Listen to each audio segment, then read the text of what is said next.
Welcome back to one of my podcasting. I'm happy to go ahead and announce that as a part-time Uber driver, I just drove my 3,000th passenger this past weekend. So 3,000 rides I've given in my car. And, it's a car I just paid off. I'm happy about that. It's a kind of a good milestone to go and have.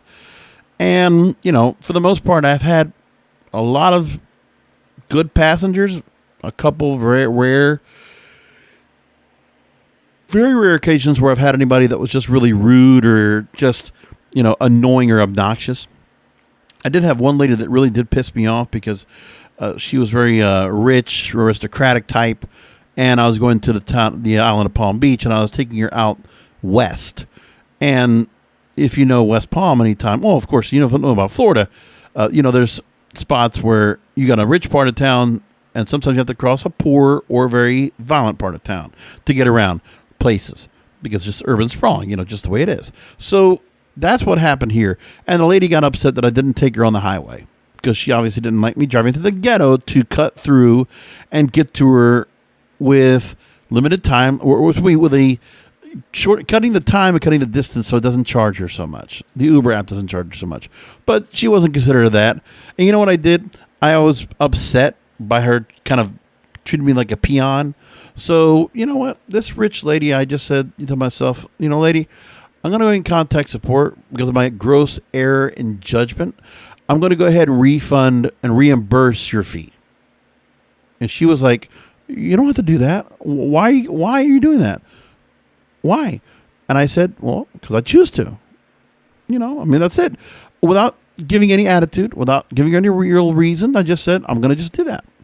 And then when I arrived at her destination, which I didn't have any issue, I took her where she needed to be, properly, everything like that. No big issue. And I still said to her again, I reminded her, I'm going to go in contact support. I will be reimbursing your full fee. I said, you really don't have to do that, she says.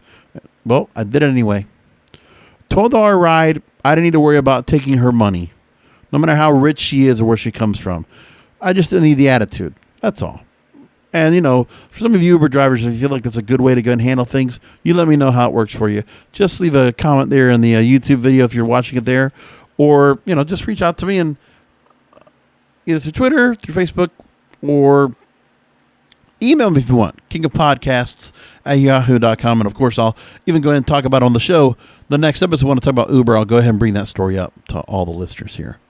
So, anyway, just thought I'd bring that up. Now, Uber has made a few new announcements since I last talked to you about Uber. Among things, you can now order Regal concession stand stuff through Uber Eats, which I thought was kind of interesting. The only thing is, in my theater, they don't really use the Regal app. Except for the tickets, the Regal app's not used for concessions. I mean, some people just... Maybe there's just a little bit of app fatigue, or maybe there's just something that's incentivized,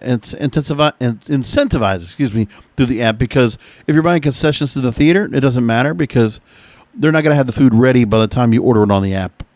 That's one of those things. So anyway, Uber One, it's a new thing they've offered right now at Uber. It's bundling rides, deliveries, and food for $50 per year. Let me tell you about it. So they want to offer like an Amazon Prime style benefits program.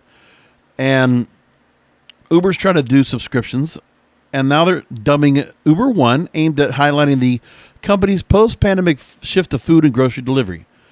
So for $9.99 a month or $49.99 a year, Uber One members will get access to perks such as guaranteed pricing on rides and delivery, discounts such as 5% off eligible rides, food, and grocery deliveries.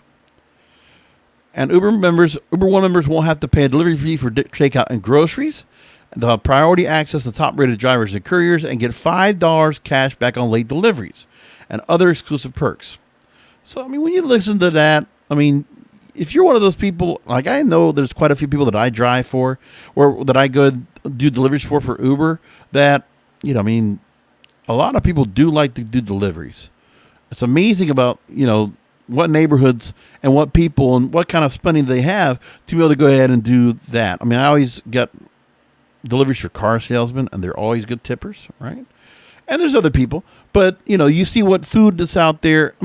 For me, Uber Eats has always been good because I'll find out about restaurants that people go to, and then I'll try them out myself after the fact. And I've done that, and as a result, I've tried a few different restaurants that have been very good. And it's thanks to the Uber Eats crowd for making me go over and pick up their deliveries from there. And I was like, oh, you know what? That's not a bad idea. I'll try it next time I come around. So they're looking to go and target their most frequent and loyal customers that will switch back and forth between Uber and Lyft in search of the right price.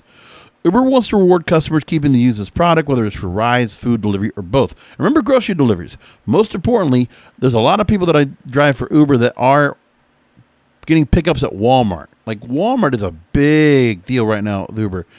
And yes, if you are wondering, Walmart has not done the best job, at least where I'm here in South Florida. Not done the best job of trying to be organized when it comes to getting the groceries all put together or where to grab them at. Like, even this weekend, I had to go. There were 3 different doors to go pick up Uber deliveries for Walmart. This past weekend, I was at a particular store. I'm not going to, well, I'll mention it. It's in Lake Park, Florida. Okay. They had one place for groceries, one place for express orders, one place for Black Friday deals. And that I don't know why they split up in 3 places, but that's what they did. You had to go to 3 different doors around the building. It's like, I mean, it's just weird like that, but it is what it is. Now, Uber One's going to replace the Eats Pass, the food delivery version of that was done in 2018. It was $24.99 a month, and the Uber Pass subscribers get 10% off rides, 5% off delivery orders. Now, Eats Pass members will be automatically upgraded to Uber One at the start of the next billing cycle. So no more $24.99 a month. They're actually going to do it $10 a month.